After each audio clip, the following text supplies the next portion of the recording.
É. Seguinte, segura isso antes. E realmente é interior mesmo, isso aqui é, como eu disse, é bem afastado. Tá previsto aí para passar tufão essa semana, que são aqueles ventos. O pessoal aqui vive comentando que moraria. Sabe, tem dias que o vento não sopra por acaso. Ele vem antes da tempestade. Ele cheira a história. E naquele pedaço escondido entre as montanhas, Fernando sentiu isso. O sopro de algo que já foi muito vivo. As placas avisam, não jogue lixo. Mas o que o vento traz é outro tipo de lembrança. Casa antiga, solo úmido, plantação de arroz e chá. E corvos. Muitos corvos. Acreditava-se que no período Heian de 794, monges budistas se refugiavam em vilarejos como esses para ouvir o som do mundo sem o ruído dos homens. Eles diziam que o verdadeiro ensinamento vinha do vento, que só o silêncio ensina aquilo que as palavras estragam. E talvez por isso Fernando tenha parado ali. Não era só filmar, era sentir. A brisa fria cortando o verão de 30 graus, o cheiro da terra úmida, as teias de aranha entre o mato alto, tudo isso dizia, seja bem-vindo. Mas caminhe com respeito. Duas senhoras caminham lentas pelas bordas da vila. Elas não olham para a câmera, olham para o chão, como quem entende que ali até a pedra tem espírito. Em 905, no Engi-shiki, um antigo código ritual japonês, ficou registrado que certos vilarejos montanhosos tinham horários sagrados. Às 5 da tarde, um sinal soava. Não era alarme, era saudação, um modo de avisar que o dia estava partindo e os kami, os deuses locais, estavam acordando. E, às vezes, a gente ignora o sagrado porque ele toca devagar. Fernando escutou o sino. Ouviu como quem não entende, mas respeita.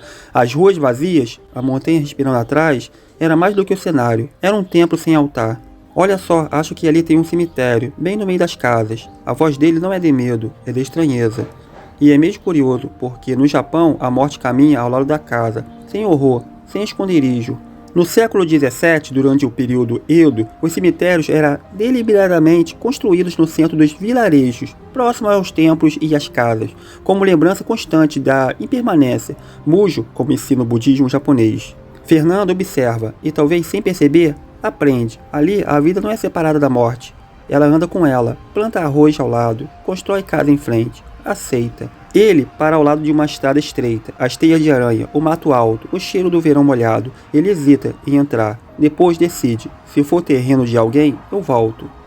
Nietzsche dizia que o homem moderno tem medo do desconhecido, porque já perdeu a fé do instinto. Mas ali, Fernando escuta o instinto e segue, não pela certeza, mas pela curiosidade. E talvez isso seja coragem, andar onde não se sabe, sabendo que pode voltar. O som dos corvos preenche o espaço. Vozes se escondem atrás das portas. Uma escada leva até um templo. Ele olha, pensa, mas decide não subir. Durante o Obon, festival ancestral japonês celebrado em agosto, acreditava-se que os espíritos dos antepassados voltam para visitar seus entes queridos. Os templos se enchem, mas o verdadeiro ritual acontece em silêncio. Nas casas, nos olhares, nas sombras. Fernando respeita. Às vezes, não subir também é ritual. Às vezes, recuar é reverência. O caminhãozinho leve de plantação repousa perto da estrada. As casas antigas ainda resistem. Plantação de chá, de arroz, tudo ali tem idade. Desde o século XIX, após a restauração Meiji, de 1868, o Japão viveu o êxodo rural. Os jovens foram para a cidade, mas os velhos ficaram, e com eles, os campos. Fernando vê o que resiste, e talvez por isso, sinta que aquele lugar é mais do que bonito, é raro. As paredes lascadas, os templos escondidos entre o mato, tudo parece improvisado, mas é isso que é. O conceito de Ryugen, da poesia japonesa do século XII, descreve o mistério sutil das coisas que não se mostram por inteiro. Fernando não força olhar, ele não invade, só mostra, só caminha, e nesse caminhar, revela. Que é isso? Um túmulo? A fala sai espontânea, meio em tom de quem estranha. Nos mitos chineses do livro das montanhas e dos mares, Shanghai Jing, IV século a.C., toda a pedra isolada no campo era considerada portadora de alma ancestral, e ser tocada por um estranho, sem reverência, podia despertar espíritos adormecidos. E Fernando não toca, não mexe, só observa e comenta. Meio feio, né? E talvez seja mesmo, mas beleza é coisa nossa. O que importa é o que aquele símbolo protege, e ele protege algo que não está mais entre nós. As casas vazias, o tempo no alto, os barulhos sumindo, Fernando anda, sem destino, mas com presença. Albert Camus escreveu: no meio do inverno, aprendi que havia em mim um verão invencível. E talvez seja isso que ele buscava ali. Não um lugar para chegar, mas um verão em silêncio, uma lembrança que não faz barulho. A curva revela a vista, a represa ao longe, o sol já cede, e o lugar, prestes a se encher de água com a chegada do tufão, respira fundo. Acreditava-se que, no shintoísmo, os ventos fortes são manifestações do Kami-Fuji, o deus do vento, e carregando purificação e recomeço. Ele chega destruindo, mas também varrendo o que estava preso. Fernando encerra o vídeo, mas o que fica não é o que ele disse, é o que ele não disse. A pausa entre uma cena e outra, o silêncio no fim da tarde. Agosto, na China profunda, enquanto os jovens migram para as metrópoles, os idosos ainda mantêm a tradição de servir chá frio nas manhãs úmidas, quando o verão começa a doer mais do que aquecer. Nas vilas de Arui e Guizhou, entre pátios rachados e silêncios herdados, sentar na soleira com uma chaleira esquecida é quase um gesto cerimonial. Acreditava-se que o primeiro chá do dia, oferecido ao vento, é uma saudação aos antepassados e também um lembrete de que tudo que esfria um dia já ferveu. O costume se mistura com o tempo, um país que avança em trens-bala, mas ainda acorda como se fosse século XIX. E talvez seja isso que ecoa nas ruas vazias do Japão rural que Fernando atravessa. O que vemos como abandono ali é ritual. O que chamamos de solidão, eles chamam de presença discreta, porque no mundo onde o tempo anda devagar, as casas não são velhas, são pacientes. Elas escutam o mato crescendo, guardam o nome de quem já não está, e, como o chá frio das manhãs chineses, parece dizer: não se apresse, a ausência também tem sabor. Fernando não invade, ele toca a borda da xícara, sem beber, e isso basta.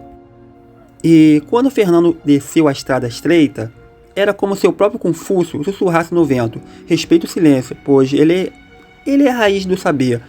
Entre casas antigas, onde o tempo se dobra em sombras, ele caminhava sem pressa, um viajante entre memórias, sentindo o peso tranquilo dos anos que ali repousam.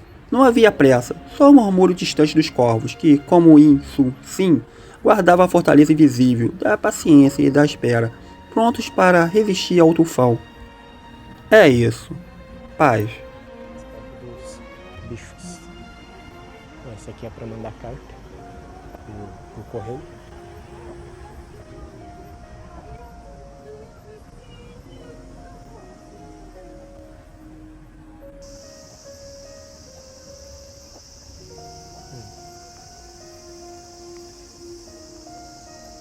Não, vai, eu vou subir sim. Já tô aqui, né? Não sei quando que eu vou voltar aqui de novo. Na verdade é bem provável que eu nem volte aqui. Mas vamos subir. Olha as libélulas. Não sei se dá pra ver no vídeo.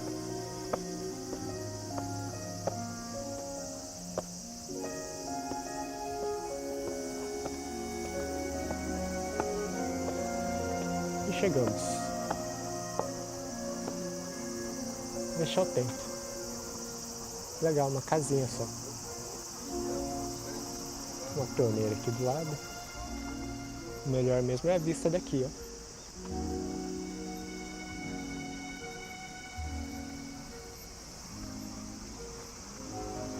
Ó, a gente parou o carro ali. A gente foi até lá na frente. Legal aqui. Agora vamos descer de novo.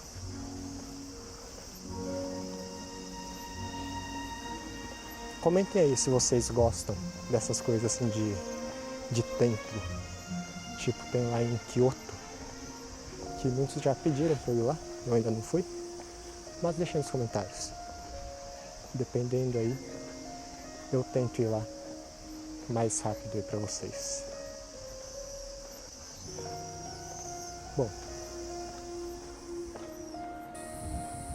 Bom, parei aqui pra comprar o negócio pra beber aqui na maquininha. Aí. Vamos ver o que eu compro. Tem água, tem café. Acho que eu vou pegar um café aqui, ó.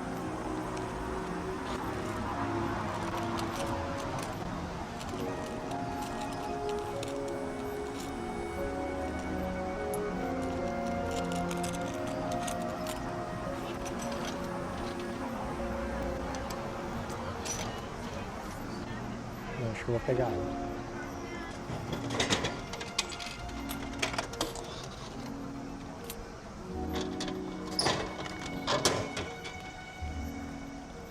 Mas é isso então, espero que tenham gostado do vídeo de hoje. Já vou estar voltando aqui, bem provável de que não vai ter mais nada no caminho, daqui a pouco já vai escurecer também. E quando voltar para a cidade vai ter muito trânsito, aí não tem nem como filmar. Já são aqui ó, 5h27. Mas é isso, espero que tenham gostado, deixem nos comentários suas opiniões. Valeu a todos aí pelo feedback, estão sempre comentando, dando like. E aos inscritos novos que chegaram aqui agora, estamos próximos, né, já de 45. Então valeu aí a todos, falou e até o próximo vídeo.